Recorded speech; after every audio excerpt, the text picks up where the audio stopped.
Session of the video भाई खाता भाई सोनल। पिछले क्लास में हमने सीबीएसई सैंपल पेपर के कैश फ्लो स्टेटमेंट का क्वेश्चन सॉल्व किया था। कॉम्प्रिहेंसिव क्वेश्चन था और इसीलिए बहुत ही ज्यादा इंपॉर्टेंट क्वेश्चन था। ठीक है, तो आज हम सॉल्व करते हैं रेशियो का क्वेश्चन। तो देखो क्वेश्चन आपके स्क्रीन पे होगा। ठीक है, आप भी पढ़ो हम भी पढ़ते हैं। तो क्वेश्चन कहता है calculate revenue from operation of BM limited from the following information. Current asset दिया हुआ है 8 लाख, क्विक रेशियो दिया है 1.5:1, करेंट रेशियो दिया है 2:1, इन्वेंट्री टर्नओवर रेशियो दिया हुआ है 6 times, goods were sold at a profit of 25% on cost. और फिर उसके बाद सेकेंड पार्ट क्वेश्चन का बोलता है the operating ratio of a company is 60%. State whether purchase of goods costing rupees 20,000 will increase, decrease or not change the operating ratio. ठीक है, तो पहले फर्स्ट पार्ट को सॉल्व करते हैं। फर्स्ट पार्ट में हमको कैलकुलेट करना है रेवेन्यू फ्रॉम ऑपरेशन। और देखो करंट एसेट दिया हुआ है, इंफॉर्मेशन में क्या क्या है, करंट एसेट है, करंट लायबिलिटीज नहीं। ठीक है, और करंट रेशियो भी है। ठीक है, तो पहले देखो करंट रेशियो का फॉर्मूला लिखे। तो करंट रेशियो का फॉर्मूला क्या हो जाता है, current asset divided by current liability होता है ना। ठीक है, फॉर्मूला तो आई होप अभी तक आपको आता होगा। इतना सिंपल, इससे सिंपल फॉर्मूला तो है ही नहीं पूरे रेशियो चैप्टर में। ठीक है, तो अब देखो करंट रेशियो भी आपका दिया हुआ है 2:1। ठीक है, तो फॉर्मूला में पुट करें इंफॉर्मेशन 2/1 दिया हुआ है रेशियो। और देखो करंट एसेट भी दिया हुआ है 8 लाख। ठीक है, 8 लाख का करंट एसेट दिया हुआ है, करंट लायबिलिटीज नहीं दिया हुआ है, तो इसीलिए हमको ये फाइंड करना होगा। अब चलो फिर करंट एसेट करंट लायबिलिटीज इधर आ जाएगा और ये 1 × 8 लाख हो जाएगा। ठीक है, क्रॉस मल्टीप्लीकेशन कर दिया हमने, साइड चेंज किया तो। ठीक है, फिर उसके बाद 8 लाख × 1 करेंगे तो 8 लाख ही होगा। 2 को इधर अगर लाएंगे तो डिवाइडेड बाय 2 हो जाएगा। ठीक है, तो therefore current liabilities equal to 4 lakh हो जाएगा ना। करंट लायबिलिटीज कितना, 4 लाख। 8 लाख को अगर 2 से डिवाइड करें तो 4 लाख आ जाएगा करंट लायबिलिटीज। ठीक है, फिर उसके बाद अब देखो क्विक रेशियो भी दिया हुआ है 1.5:1। ठीक है, लेके और करंट लायबिलिटी है मेरे पास। क्विक रेशियो फाइंड करने के लिए हमको क्या क्या जरूरत पड़ता है, क्विक एसेट और करंट लायबिलिटीज। करंट लायबिलिटीज तो हमने कैलकुलेट किया, क्विक एसेट नहीं है हमारे पास उसका इंफॉर्मेशन, लेकिन क्विक रेशियो तो है। ठीक है, तो इससे हम क्विक एसेट भी कैलकुलेट कर लेंगे। ठीक है, तो इधर लिखते हैं। ठीक है, या इधर ही लिखे, इधर ही लिखते हैं। चलो क्विक रेशियो का फॉर्मूला क्या होता है,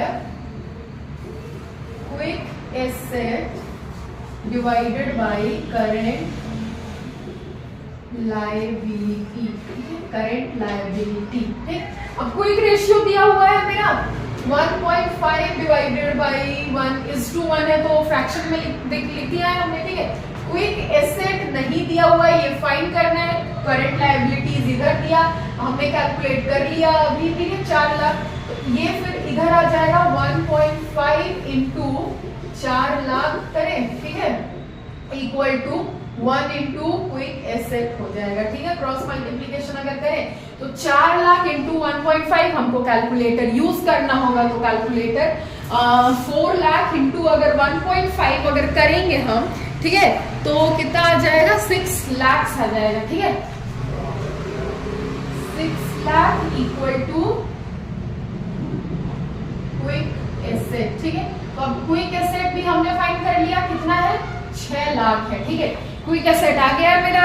करंट लायबिलिटीज हमको पता है, तो अब देखो करंट एसेट भी हमको पता है, इंफॉर्मेशन दिया है क्वेश्चन में 8 लाख। ठीक है, और क्विक एसेट भी आ गया है 6 लाख। तो इन्वेंट्री हम स्टॉक तो हमको पता चल ही सकता है ना। ठीक है, अब इन्वेंट्री हमको कैसे पता चलेगा, therefore inventory equal to current asset minus quick asset. ठीक है, अब करंट एसेट आपके क्वेश्चन में ही दिया हुआ है 8 लाख रुपया का, क्विक एसेट हम कैलकुलेट किए 6 लाख का। ठीक है। तो ये इन्वेंट्री टोटल आ जाएगा आपका 2 लाख का, ठीक है। इन्वेंट्री किसको बोलते हैं, स्टॉक को बोलते हैं, ठीक है। इन्वेंट्री आ गया 2 लाख का, ठीक है। अब उसके बाद हमको कैलकुलेट क्या करने बोल रहा था क्वेश्चन, रेवेन्यू फ्रॉम ऑपरेशन, ठीक है। और देखो इन्वेंट्री टर्नओवर रेशियो भी दिया ही हुआ है, ठीक है। तो इसका भी काम करते हैं फिर इन्वेंट्री टर्नओवर रेशियो का, ठीक है। तो अब यही पे चलो फिर इन्वेंट्री टर्नओवर रेशियो को हम क्या बोलते थे, इक्टर या आईटीआर, ठीक है। अब इसका फॉर्मूला क्या होता है, तो इसका formula COGS divided by average inventory, ठीक है, एवरेज इन्वेंट्री, ठीक। तो अब देखो आईटीआर भी दिया हुआ है ना 6 टाइम्स, ठीक है। तो 6 इक्वल टू COGS तो हमको कैलकुलेट करना है, ठीक है। और एवरेज इन्वेंट्री हम तब कैलकुलेट करेंगे जब ओपनिंग इन्वेंट्री, क्लोजिंग इन्वेंट्री सब दिया हो, लेकिन यहाँ पे तो केवल इन्वेंट्री हमको पता है 2 लाख का, तो उसी को हम लेते हैं, ठीक है। तो अब देखो COGS मेरा आ जाएगा, COGS आ गया मेरा 12 लाख का, ठीक है। 12 लाख का COGS आ गया, ठीक है। फिर उसके बाद क्वेश्चन में COGS मतलब कॉस्ट ऑफ गुड्स सोल्ड, ठीक है। फिर उसके बाद क्वेश्चन में हमको बोला है कैलकुलेट रेवेन्यू फ्रॉम ऑपरेशन बोला है, ठीक है। और फिर उसके इन्वेंट्री टर्नओवर रेशियो के नीचे अगर देखो तो उसका भी दिया हुआ है information, cost goods were sold at a profit of 25% on cost. Goods जो बेचा गया था वो कितने 25% प्रॉफिट में बेचा गया था, और किसमें प्रॉफिट ऐड किया है, कॉस्ट में, ठीक है। तो रेवेन्यू फ्रॉम ऑपरेशन भी हम कैलकुलेट करते हैं लास्ट में, ठीक है। अब इसके लिए हम ब्लैक मार्कर यूज करते हैं ताकि आपको कंफ्यूजन ना हो, ढक्कन ही नहीं खुल रहे हैं यार। रेवेन्यू फ्रॉम ऑपरेशन, ठीक है। तो रेवेन्यू फ्रॉम ऑपरेशन अगर हम ले तो COGS मेरा तो आएगा, ये तो होगा ही, ठीक है। COGS, ठीक है, 12 लाख का प्लस 25% ऑन COGS, ठीक है। तो 12 लाख प्लस 25% अगर 12,000 का निकालेंगे तो निकालो, देखो कितना आता है 12,000 का 25%, 12,000 का 50% अगर करें तो 6 लाख, ठीक है। तो 3 लाख, हाँ 3 लाख आ जाएगा 25%, ठीक है। तो यहाँ पे आ जाएगा अगर 12 लाख में 3 लाख ऐड कर दिए तो 15 लाख का मेरा आ गया रेवेन्यू फ्रॉम ऑपरेशन। और हमसे क्वेश्चन पूछा था यही, COGS कैलकुलेट करने को ही क्वेश्चन पूछा था, ठीक है।